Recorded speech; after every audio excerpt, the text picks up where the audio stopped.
Hi, I'm Neil Herland with the Canadian Broadcasting Corporation. Over the weekend, a lot of people are aware there was a sweeping terror arrest, a series of arrests in Canada. More than a dozen suspects were arrested. The Canadian government says it's the first major terror cell in years that they've discovered, the first Islamic terror cell that they found within Canada to such a large degree.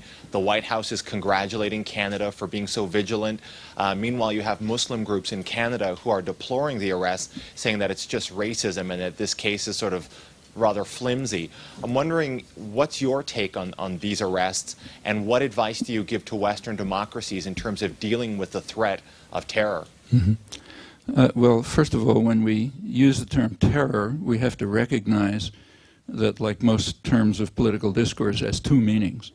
There's a literal meaning, and there's the doctrinal meaning. Now, in the literal meaning, terror is what's described in U.S. Code of Laws. It's the threat or use of violence to intimidate, typically against civilians, to intimidate populations for political, ideological, and other ends. Well, nobody can use that definition, because if you use that definition, it follows instantly that the United States is a leading terror state, that Britain is another leading terror state, and so on. So the literal definition, the one that's in the U.S. Code of Laws, is unusable. Then we go to the doctrinal definition, the one that's used in the media and scholarship and so on. That's the same as the official definition, but with a qualification. It only applies to what they do to us, not what we do to them. Okay, that's the doctrinal meaning. I'll now use it in the doctrinal sense. That's totally dishonest, of course.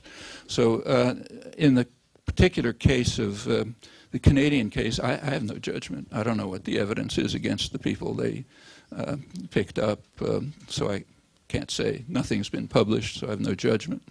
As to what to do about the threat of terror in the doctrinal sense, meaning the terror by them against us, there are a lot of things to do.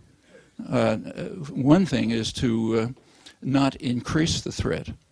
That's a simple step. Don't act in order to increase the threat. Now, the U.S. consistently, and Britain, act in order to increase the threat of terror.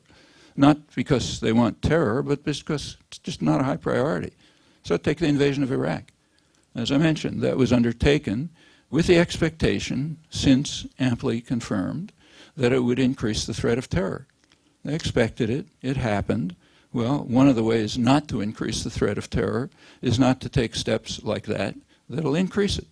Another, and just about unanimity on this in the among specialists and intelligence agencies, second step is to try to ask what its reasons are. What are the causes of it? And where the causes are grievances that are legitimate grievances, something should be done about those grievances, quite apart from the threat of terror. It's another way to reduce it. We have, but well, let me get to Canada. First of all, in the case of Canada, it may turn out that the motivation for the terror was Canadian troops in Afghanistan. You might look into that. But whatever it is, if there are grievances, then something should be done. Beyond that, terror is a police problem. So if you find a terrorist cell, if it's legitimate in Canada, yeah, then you should arrest the perpetrators, and they should be subjected to trial, just as the leading terrorists should be, like the ones in the White House. But of course, we're doing it keeping to the doctrinal sense, so it's only them against us. But there's more to do. What should the United States do about this? Well, actually, there is advice given, recommendations, in the 9/11 Commission report. As you recall, there was an official government commission set up over the strong objections of the Bush administration, but they finally had to agree. There was a commission set up that made recommendations on how to decrease the threat of terror in the United States. Well, one of them had to do with Canada. They concluded that a major threat of terror in the United States is the Canadian border.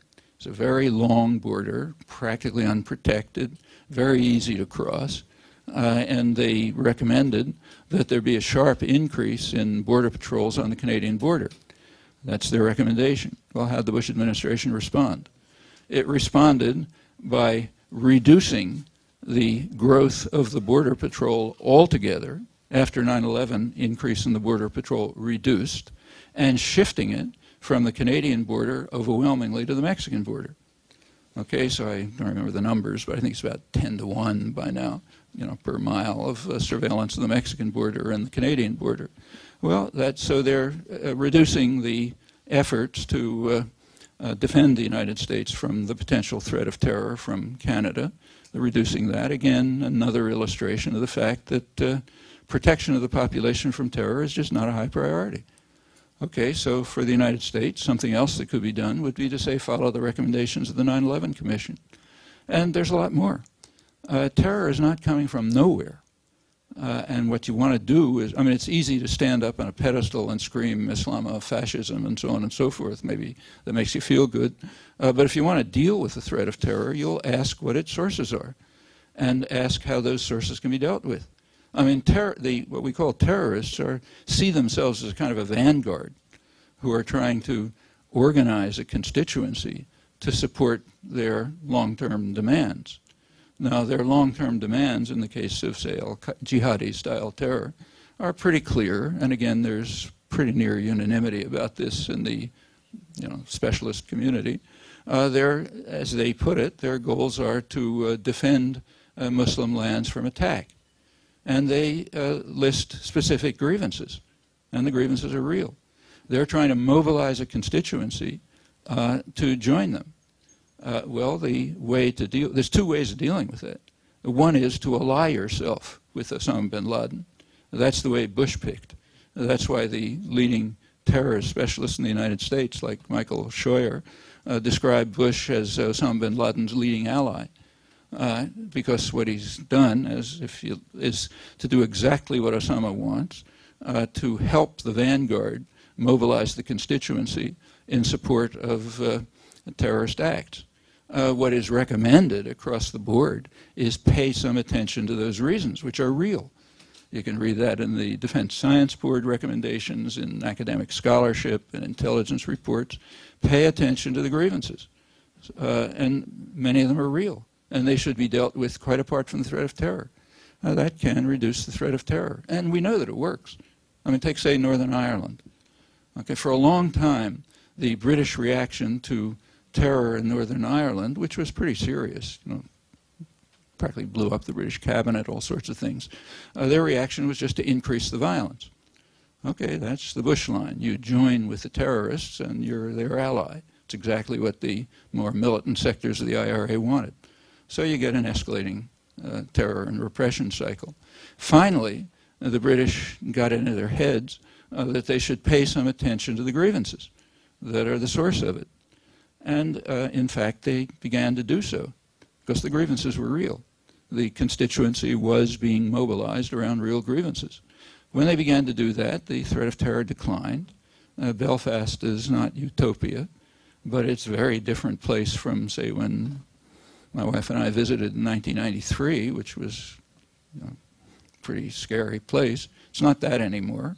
It's much improved, and in fact, the threat of IRA terror has now been very much marginalized by doing the sensible thing, paying attention to the source out of which it grows. And the same is true in this case.